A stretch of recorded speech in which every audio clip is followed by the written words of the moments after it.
Welcome back to the Longevity Lab here at Peak City Gym. Let's just jump right into it. We work with adults over 40 every day. And I wanted to start with a simple question. I don't know if it's actually simple at all, but what does it mean to be physically resilient? That's a workshop that we've got coming up here. What is kind of the premise of what we're trying to get people to take away here? Well, in terms of physical resiliency, the ability to be strong, to stay mobile, right? Stay independent. Obviously, dealing with over 40. Now, granted, everyone's like at some point probably going to face some sort of injury, but obviously, as we deal with, the over 40 population, you're bound to get some injuries, some tweaks. So the ability to bounce back from those injuries, to be able to recover quickly, and be able, like I said, be able to be mobile, independent, despite those little tweaks and injuries that you may have. Yeah, to piggyback off of what Brendan was saying, there's the physical component where you're able to be independent and maintain doing the things that you want to do. Yeah. And then there's also, the other side of the health and fitness, or health and wellness, I should say, where you're dealing with illnesses, whether they be acute or chronic. And we've talked extensively about how muscle plays a huge part in the longevity and recovery. And honestly, it's the armor to go against those chronic illnesses. So I think all of that ties in. All right.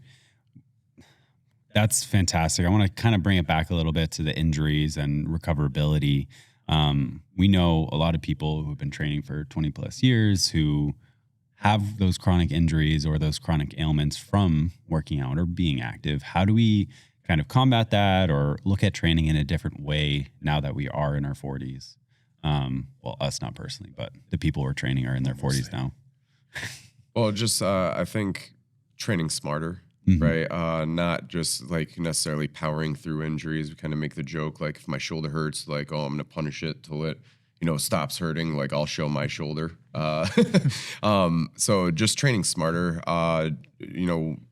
when you get injured or you have those tweaks, finding ways to still accomplish the same goal without exacerbating those injuries. So that's where when we, train people here, we do different modifications. So if you're not able to do an overhead press, but we have an overhead press that day, we a lot of times will use a landmine. So we're just changing the angle of the exercise, but, still achieving the same goal. Yeah, I think working around your injuries and everything like that is definitely important. And I think that understanding like the big picture of things and how all the puzzle pieces fit together.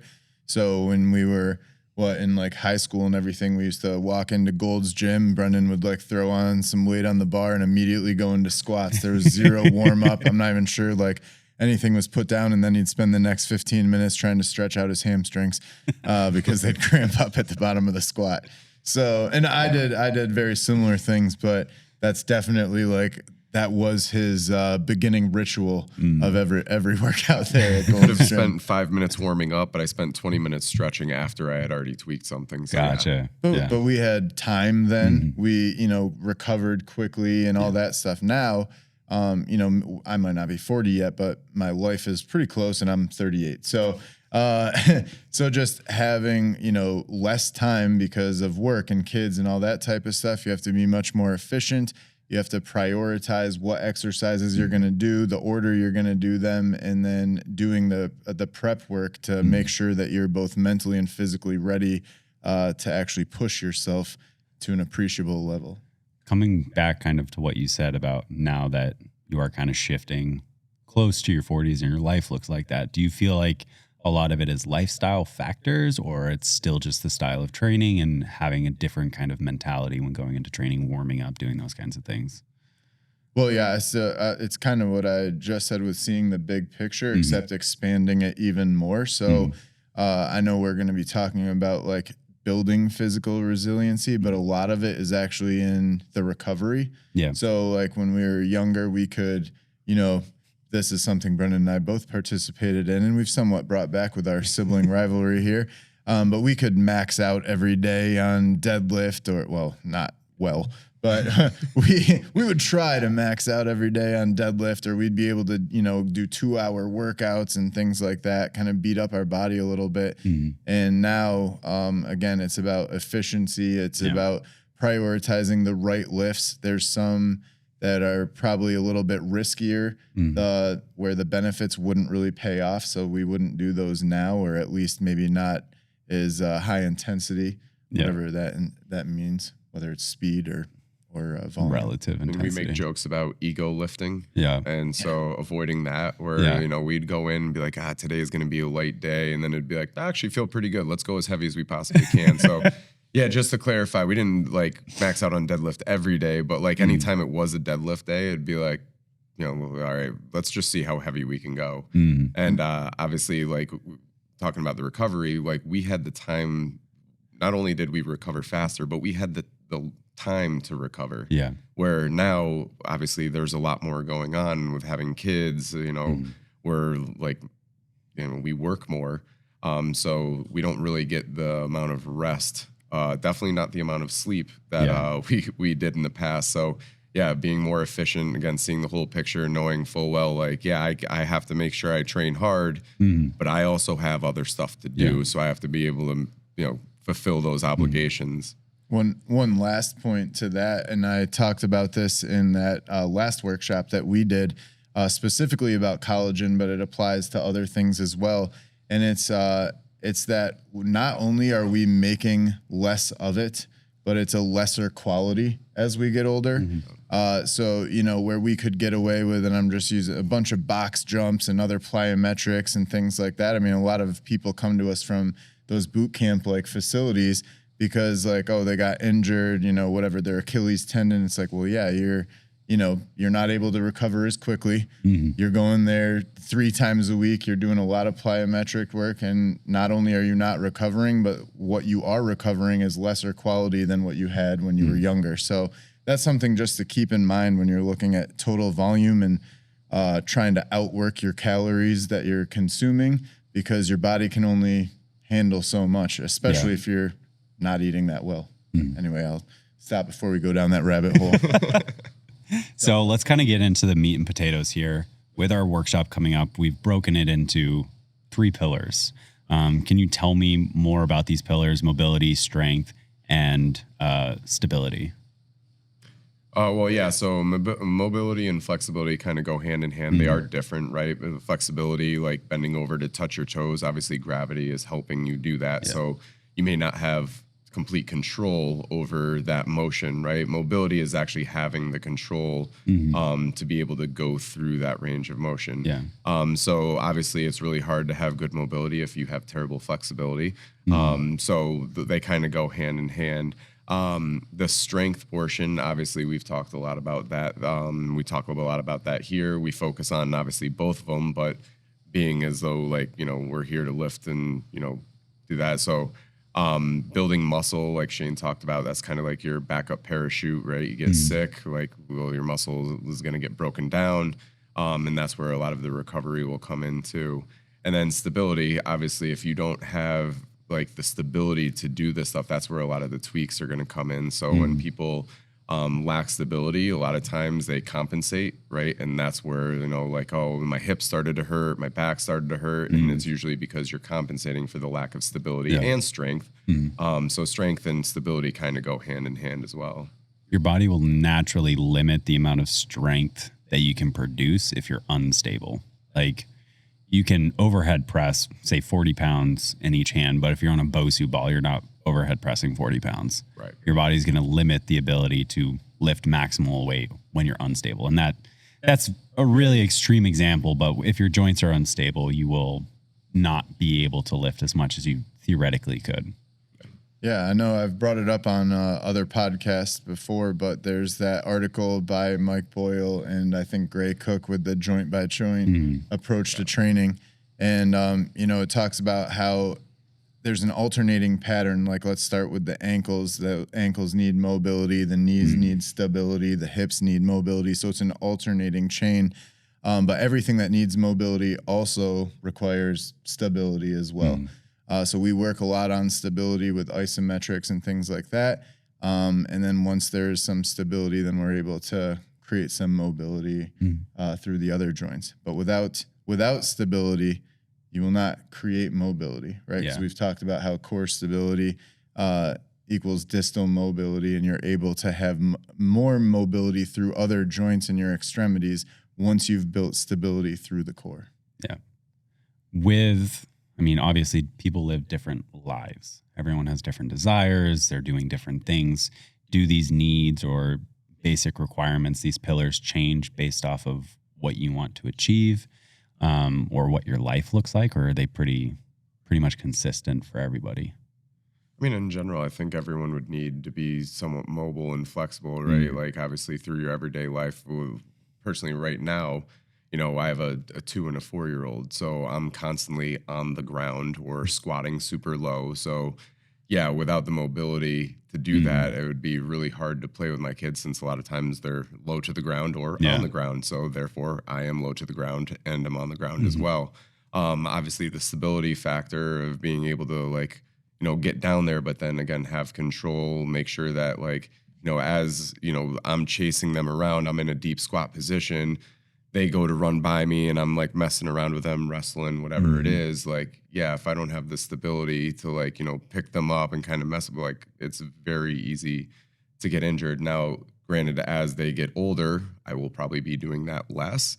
But that doesn't mean that okay, now I need less mobility, because that just means that now I may not need the same mobility. Yeah. Right. But that doesn't mean that I won't be having to be able to get into a deep squat. Right. And then obviously being stable and strong through that.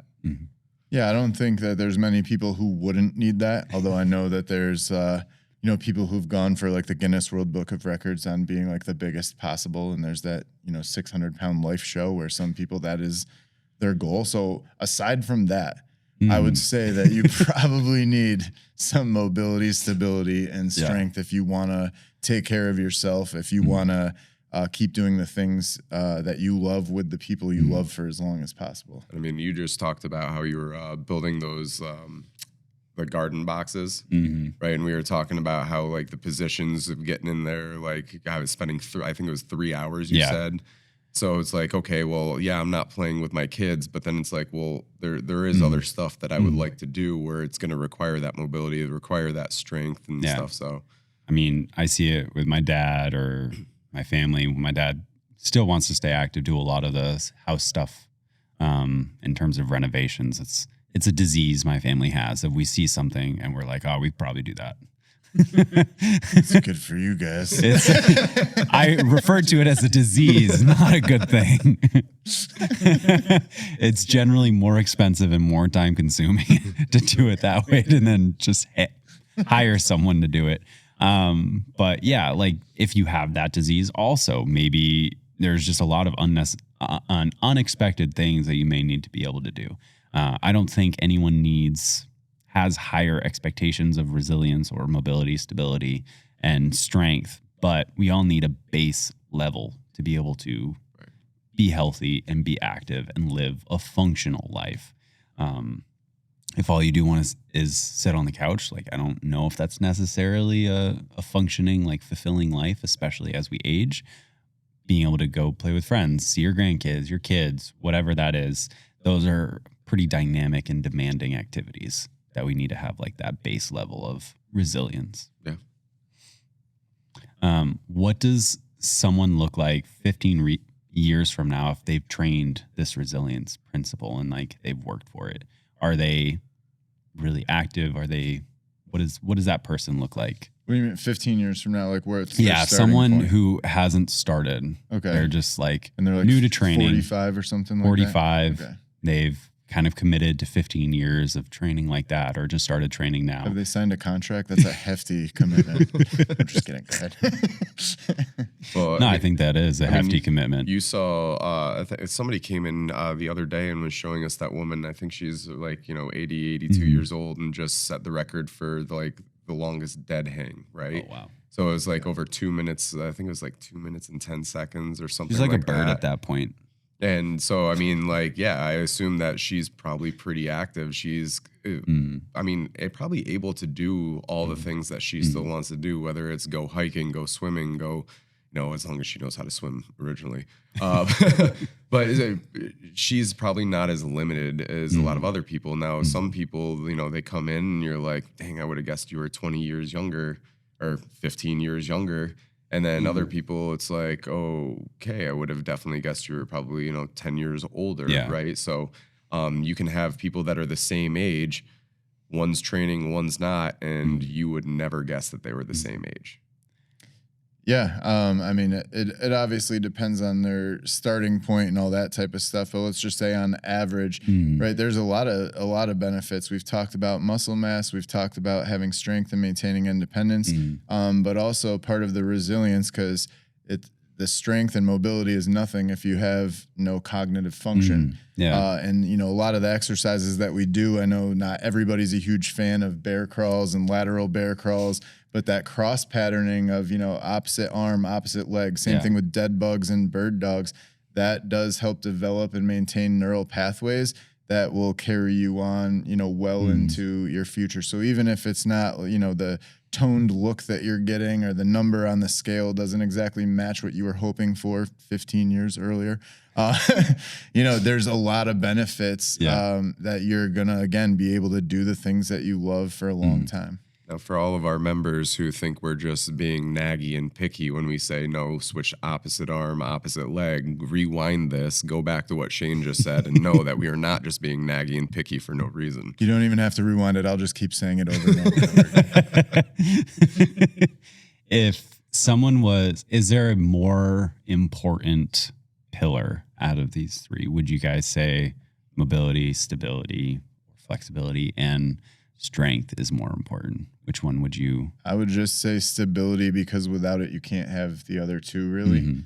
And so, yeah, that's kind of the only reason. But I think that they're all essential. It's just making sure that you're prioritizing them in the right way.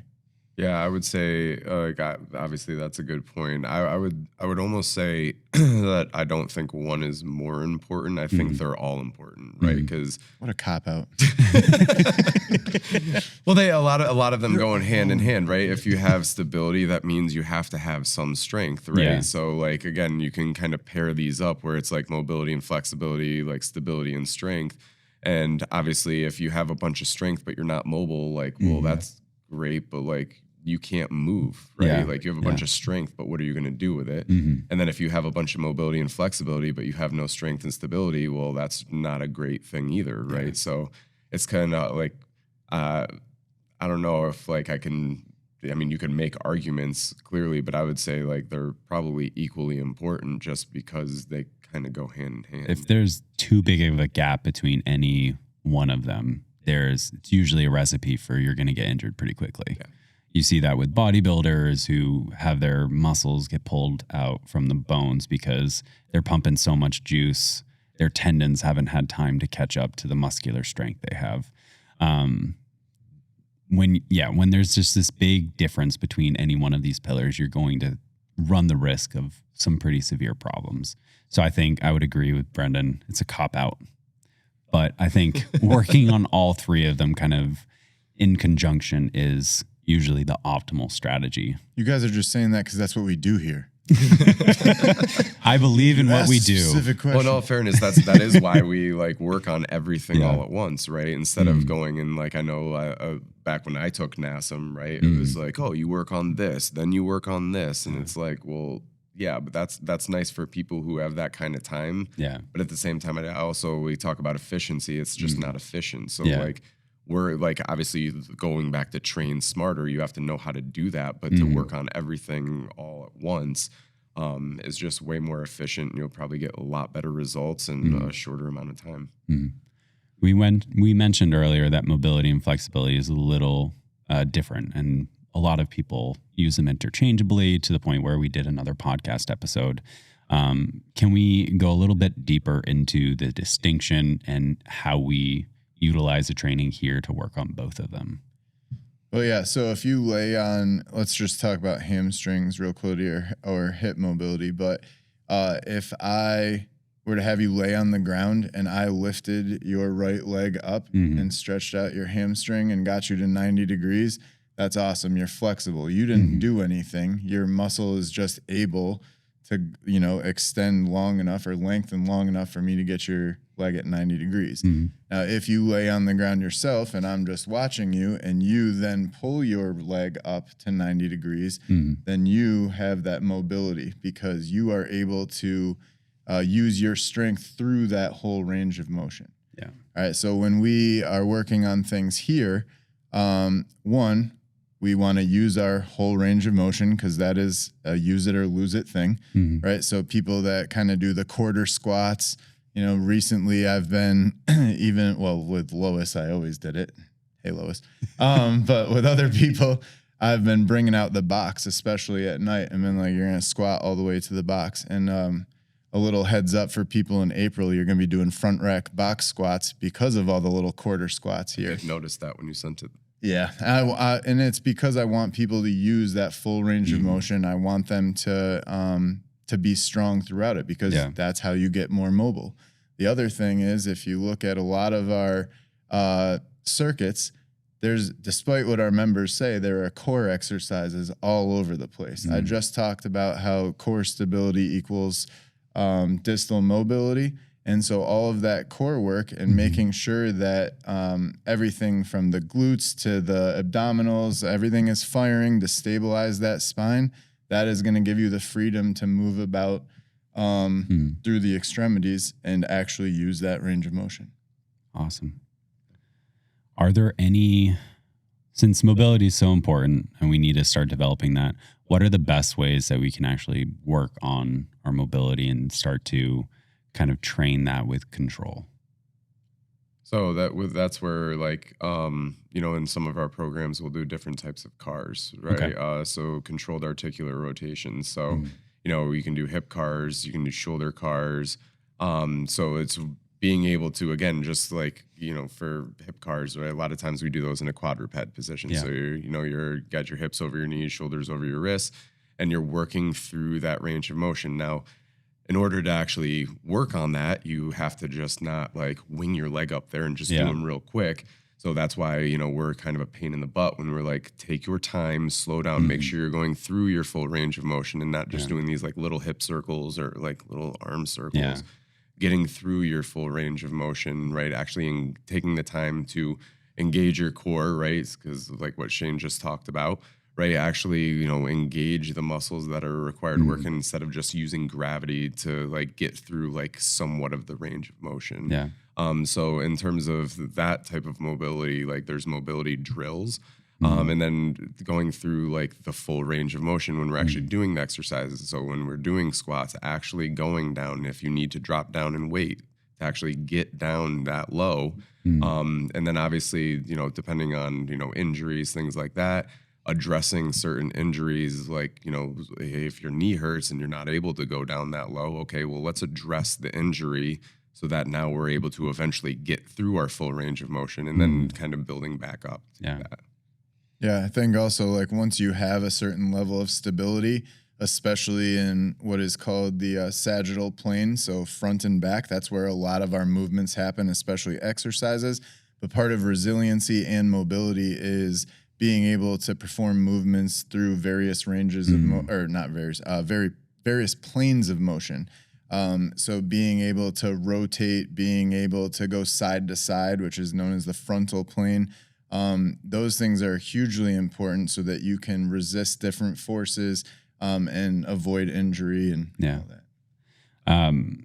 Cars, when we say push your range of motion, it's almost like you're trying to go further than what you already have. So you should be actively, say you're trying to lift your leg up as high as you can. You're trying to continuously lift that leg up as you go through that stretch, not just reach that point and then relax. You want to try and be pushing through those limitations, not just work your way up eventually. So you're saying progressive overload works there too? Yeah. And consistency, like we talked about today. Yeah. It works in a lot of different. And there's so many common themes, and yet nobody has the secrets. What would you say is like the minimum effective dose for working on mobility? How many times should they kind of focus on that or look at doing some hip cars or cars activities throughout a week? I mean, there's different ways to look at it, Mm. right? If you were to do like, 5 minutes every day, right? Like it's not it doesn't need to take a ton of time. You don't Yeah. need to spend half your Mhm. workout just doing like, mobility Yeah. drills. Um, but what I would say is every time you step in the gym, which we usually recommend at least 3 times a week is the Mhm. ideal. 3 times a week, right? Yeah. Like include Mhm. that in your workout so you're not having to go off and do a bunch of extra stuff. If you're being efficient with your time Yeah. because you have X, Y, and Z going on, just do it on the days you go to the gym. If you don't always or aren't always able to do that, right? Like it's not in the workout and you don't have time to get there a few minutes early to do that, then 5 minutes, uh, you know, first thing when you wake up or Mhm. 5 minutes before you go to bed, it's pretty simple and it's not super time consuming. Yeah. Yeah, there's a lot of people I know that they just kind of wake up and they feel creaky and everything like that. In the app, we have like a 15-minute mobility routine. Mhm. And it's a lot of the things that we do here. Now, I would say you should work on it pretty much every day Mhm. because you have to move every day. Like, Yeah. right, we're building resiliency to take on the demands of everyday life. And if you're getting out of bed in the morning feeling like shit right away, that's not great. Mhm. So I'd start working on it then. But it also depends. Like if you are somebody who already works out every day, you don't have to have a separate designated time. It's just like anything else we do here where it's kind of a plug and play system. Sometimes we can put some of your PT exercises in place of Yeah. things. Sometimes instead of doing something that would normally be a strength exercise, we can make it a mobility thing for you. And yeah, you plug it in. A lot of ours are done in the warm ups and cool downs Yeah. anyway. So members here have it built in right away. Mobility should be a challenging exercise, but it can kind of fit any point throughout the day. Like you've got 10 minutes at work, you could do a 10-minute quick mobility thing. It doesn't have to be anything super complicated, and just focusing, if you are really truly busy, focusing on the areas that you struggle with. Say ankle mobility is an issue for you. Maybe you just focus on ankle mobility for that day. But the key really that we joked with a couple minutes ago is just consistency in whatever you're doing. Consistency of the joint you're working on, consistency of working out, of doing a mobility practice of whatever kind it is. Just be consistent with it, and that's going to matter more than doing the most optimal, perfect thing. I had this conversation with somebody today in a strategy session of how it feels like the gym environment is transitioning a little bit from just pure aesthetics to more of what does the gym mean outside of looking good and feeling, looking good? How can you tell me a little bit more why strength training is such a good longevity tool and why strength itself is that key that we need to focus on? Why strength itself, not like muscle mass and stuff, right? Yeah. Well, I mean, everything that points to the longevity factors like VO2 max, grip strength, the ability to get off the ground and walking speed, all of them require strength, right? And we're not talking about like absolute strength. So we do talk in here when we're cueing and pushing clients, like, you can go heavier. That's to stimulate an adaptation, right? So we do need to actually push ourselves sometimes, but we're not necessarily trying to be like, you need to work on your 1 rep max. Yeah. That's not what we're looking for. I kind of lost my train of thought. We on don't what I was all gonna need say. to hit Oh, a yeah. 5'10" trap bar deadlift. Exactly. It's all a relative strength for you. A 60-year-old woman is never going to hit a 5'10" trap bar, but progressively increasing that amount of weight is kind of what we're looking for here. Just like pushing yourself and being relatively stronger than you were a year ago or 5 years ago. You need to be strong enough to do the stuff that you want to do, and you need to be strong enough to get yourself out of situations, or to take the fall and be able to absorb that force. Not necessarily our clients here, but we've heard about like our clients' parents, right, falling and not being able to get up, right? And then, you're stuck in this situation where one, you don't have the strength to help them, right? So you can't even get them up off the ground. So now you have to call somebody else, which is, something that has happened. Or if it's you that's falling, like it can be a scary situation. You don't have anyone, there to help you. Well, how long are you going to be there? So Yeah. in terms of just like survival, strength is extremely important. Yeah. Not to get into too much detail, but my uncle knows someone who fell kind of in between the bathtub and his toilet, and he was stuck there for a very long time, which ultimately led to a lot of complications in health after that point, all because he was unable to get up and he kind of got stuck there for a while. So it is ultimately one of the best indicators and best things for longevity beyond gym and functional strength, but also just survivability of getting yourself out of sticky situations. Also, just like confidence and purpose wise, like, have you ever, when people are like, I'm surprised I did that, they always seem pretty happy. Have you ever been like, I'm so weak? Like, I just love that everybody has to do everything for me. No, I've not known anybody. There might be somebody like that, but like for purpose and confidence and other things that, again, deal with cognitive function and just like the will to live, quite honestly. I mean, strength is just important in that way. When we're here, we train more of, I know our programming, we program more of a movement pattern than we program specific muscles. Can you tell me the distinction between those two and why it becomes even more important versus chasing aesthetics that we're training movement patterns? Well, we talk about, being able to walk up a flight of stairs, right? I mean, it's a coordinated thing, right? Everything we do is coordinated. It's not just isolating one, unless you're like, again, people kind of joke about the 16-ounce curls, right? Like, okay, there you might be isolating something, right? But every day you're having to have that coordination. So we're not just building strength, we're helping build the coordination too, right? So something as simple as like bending over to pick up the remote, right? Or picking up your kid or whatever it is.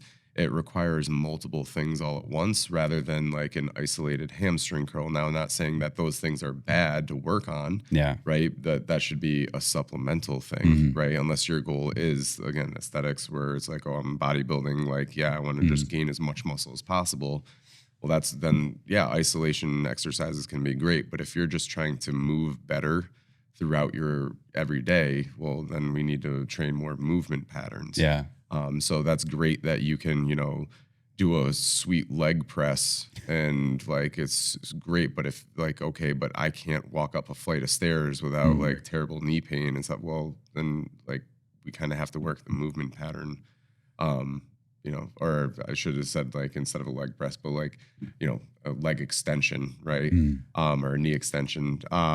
But so we need to work the movement patterns because, again, when you work movement patterns, especially if you're somebody that can only hit the gym 3 times a week, right, you're not missing anything, right? You're going to end up hitting every muscle rather than like, okay, I did chest today. Then it's like, oh, crap, I can't go to the gym tomorrow or I can't go to the gym for the next 3 days. And it's like, well, great, you only worked your chest this week. Like we want to work more than that, right?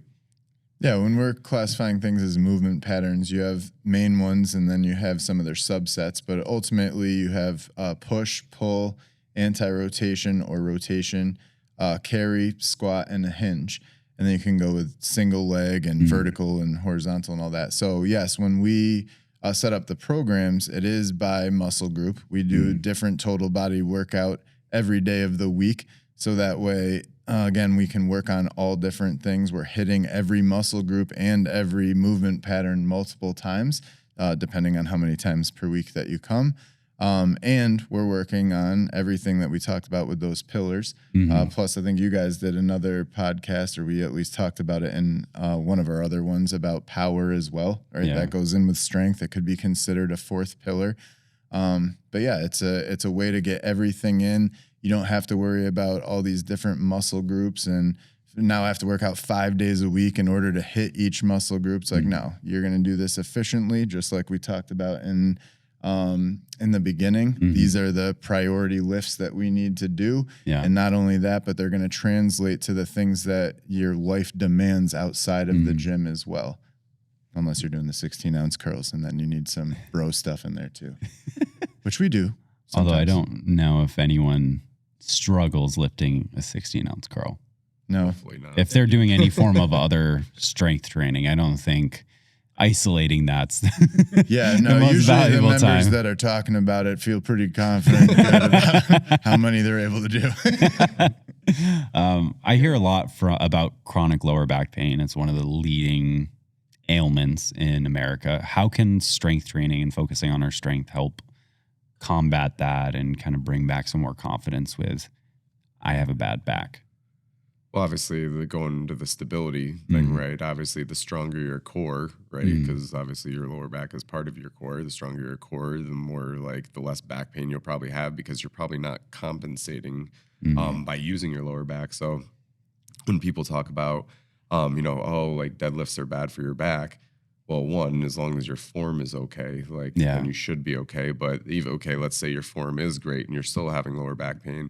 Well, obviously, the strength training with the hamstrings, like it might be your glutes. Like again, this deadlifts work your whole posterior chain, so there might just be a kink in there. Yeah, right. That is like referring to the back. A lot of times, hips are going to be a huge a problem when you talk about lower back pain, because a lot of times when you have a problem with your hips, right, is your back starts to compensate. So again, strength training and like figuring those things out will help. The stronger everything is, right, it's going to help take a little bit of the pressure off of your back. Yeah. Not to mention, we talk about like how sedentary people are, right? So you're constantly stuck in this overstretch. We kind of do this, right? Like people love to say, I got to stretch my back. Well, you're not stretching your back when you do this, right? You're contracting everything in your back. Yeah. We're stuck like this so much. Whether we're at a desk, or you're sitting in a chair, sitting on the couch, right? Your back is constantly at an overstretched position. Well, strength training, right? So strengthening your back even will help, because again, like what makes it feel good? This. Well, we should try contracting that. Yeah. Right. So again, working on, your hips, your hamstrings, like your lower back itself. All right. All those things will go towards helping that chronic low back pain. Yeah, I think you hit on pretty much everything, because the question was really just about strength. So posture and strengthening the core and all that. But going on to the other pillars like mobility, sometimes that's the key as well. Or something is imbalanced, like what you were talking about, so sedentary, and then it's pulling your pelvis into anterior pelvic tilt, which is a cause of lower back pain, or can be. Doesn't necessarily mean that you have back pain if you have that, but yeah. One of the things that I like to coach with talking to private clients or people in strategy sessions is, instead of working out, we are training. We're trying to develop new skill sets. We're trying to develop new movement patterns. What's kind of happening neurologically when we are repeating a lot of these exercises consistently and with better and better form? Is there anything happening within the body? Is there any new learnings that are occurring when we do those things? Well, I'd like to throw the question back at you and say, when somebody's been working on something 5 years and still can't get the movement, is something not happening? No, I'm kidding. There usually is something not happening, and it's usually a choice of the client than a failure of anything else. Let's say repeating the movement patterns, like again, like people see it here all the time. Like all of a sudden they come, it's been a few months and now they're not having to think about everything. Yeah. It's just becoming a little more fluid when they do it. Obviously doing the same movement patterns with good technique, right? Your nervous system becomes better at organizing the movement, right? So it knows what to turn on, when to turn on, instead of having to sit there, think about it and be like, okay, now I engage my glutes. Okay, now I do this. And it's like, again, it becomes more fluid. It obviously helps with the coordination, right? Your balance. And so obviously then as the stability starts to get better, now you're having less wasted motion. So again, like you're getting better at the movement because you're repeating it. So when people, well, I like variety, I like to change it up. Well, that's nice, but now you're not going to get good at any one thing. You're just going to be kind of all right at a lot of different stuff, which again is like great, I guess, but you're better off getting really good at the foundational movements and then building off of that. Yeah. I really want to emphasize that these are skills, movement skills that we're developing. While they are translatable into our day-to-day life, we're not usually doing them as specific as we are. And generally speaking, we have compensations to make them easier. That doesn't mean they're better movements, like going upstairs, the way we imply momentum going upstairs first, doing a strict step up. We're developing more skill, more strength when we do a strict step up than when we're just walking up the stairs. So there is a slight difference and a layer of intensity that we're not getting in our day-to-day life when we are training in a gym. Quick question, just throwing this out there because it kind of goes with that, but and I think some of our members will appreciate this as well because they work out with each other, and I'm sure they think about it sometimes too. But are we trying to train them for like perfect form? What are we trying to train them? Is there an acceptable scale or variance where we allow some things to be like, all right, or are we looking for perfect form on every single lift? There's, I think, a spectrum of form that is acceptable. They're most likely going to hurt themselves in that form. And if so, step in and make adjustments or change the exercise altogether.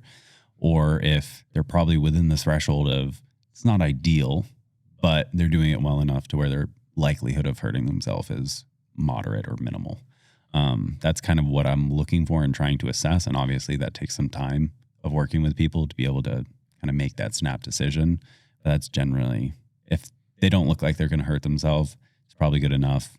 Or if they've expressed discomfort while doing it, then we'll make some adjustments. I mean, we always kind of talk about our joke about the shit test. Yeah. Right. Where you see something and you're like, oh shit. Correct that. Right. Yeah. But if you're looking and you're like, all right, yeah, that's like, again, because you don't always know where they started from. Right. So you look at like these Instagram videos and people are like, you look at the comments, which you should never do on social media. No. And it's like, oh, that's terrible form. Well, you don't know where they started, right? So their form could be improving, right? And so it's like, all right, now that it's improving, like we can start to progress a little bit. Obviously, if it's still not great, like you don't want to sit there and be like, let's load it up and see what happens. So I agree with you. There is a spectrum of like, okay, like, yes, like, no, like that is something we need to correct because you will get hurt. There's other things where, it's like, all right, over time, like, will that affect them? Yes. Will it affect them if we don't address it right now? Like, probably not. But over time, it's like, there's a priority list, right? So, like, if kind of like you were just, kind of like we just said, if they're going to get hurt, address it right away. If they're not going to get hurt today doing that, like, okay, we can let this slide because there's other things that I'm having them focus on. That if they don't do that, then yes, they will get hurt. So we talk about, we've had people be like, oh, I've never heard that cue before. And it's like, well, if I over cue you, your form's going to break down completely. I remember being in college, and I'm sure you remember this.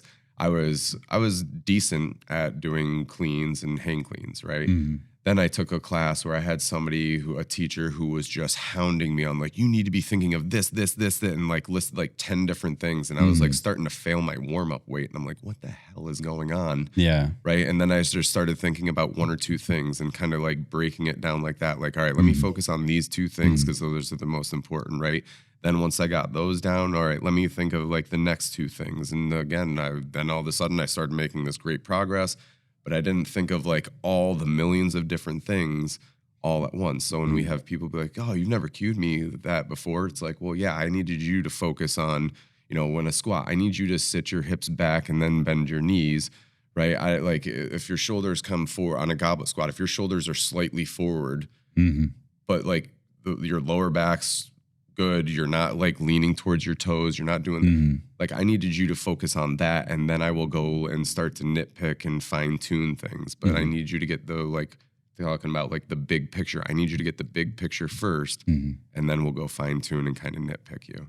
Yeah, I agree. I think part of building resilience is finding the biggest weak points, taking care of those first, and just what you're saying, prioritizing, and then working your way up to the more minor details.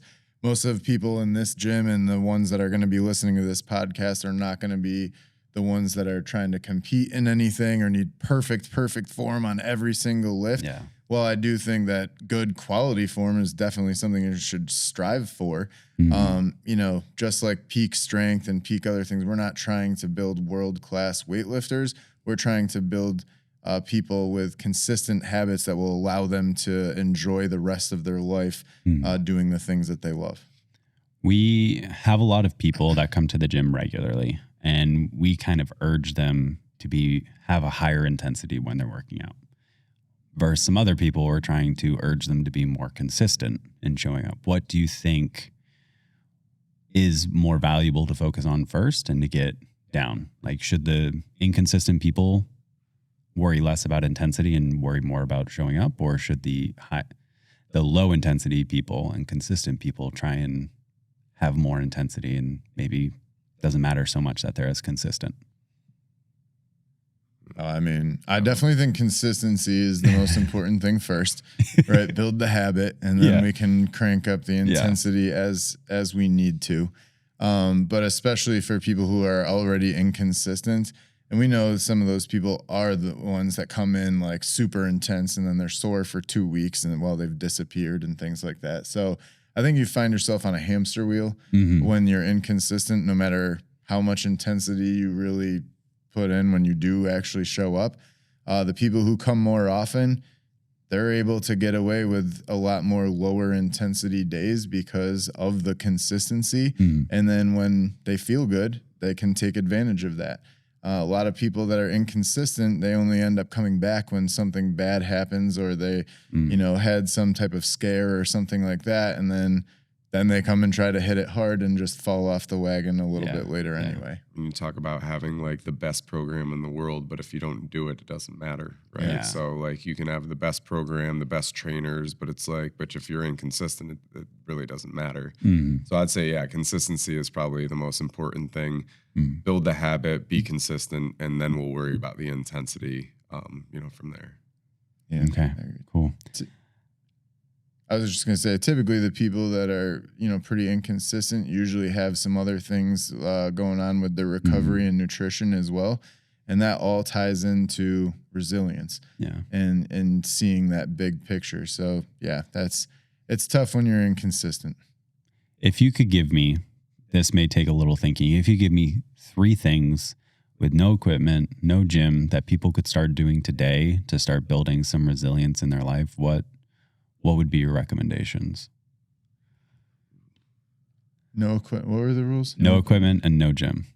No equipment and no gym. So just at home. Yeah. Like, are you talking about like specific exercises? Could be exercises, could be habits, could be anything like that.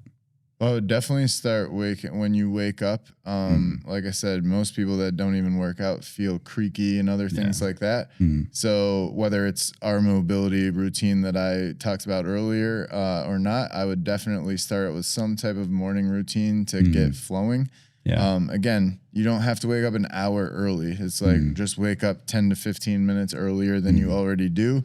Do a few quick things, and then you're starting your day off with a win and already feeling better than you otherwise would have been. Yeah. So that's my first one. Do you have one?